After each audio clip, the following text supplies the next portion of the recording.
খোলা চোখে গোপা গঙ্গোপাধ্যায়। কবিতাটা আজকের দিনের পরিস্থিতির ওপর দাঁড়িয়ে লেখা।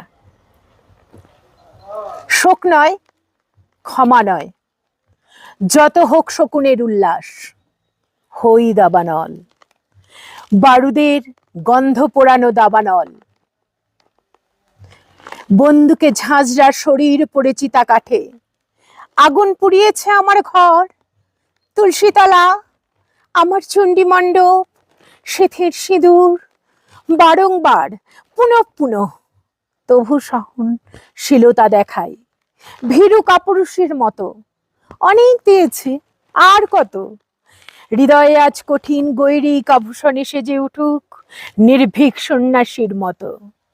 দাঙ্গা তোবড়ানো তৈজস হাতেই দাবানলের হুতাশন হয়ে হেঁটে যাব সেই পথ ধরে, যে পথে আমার সন্তানের রক্ত, আমার কন্যার সিঁদুর মোছার ললাট আজ পড়ে,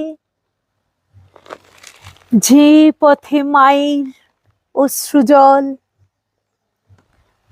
যে রুদ্র মৃত্তিকা মারিয়ে কেবল চলে ক্রোধ আর অগ্নি। আর নয়, ধৈর্যের বাঁধ ভেঙেছে, শান্ত নই, হই দাবানল।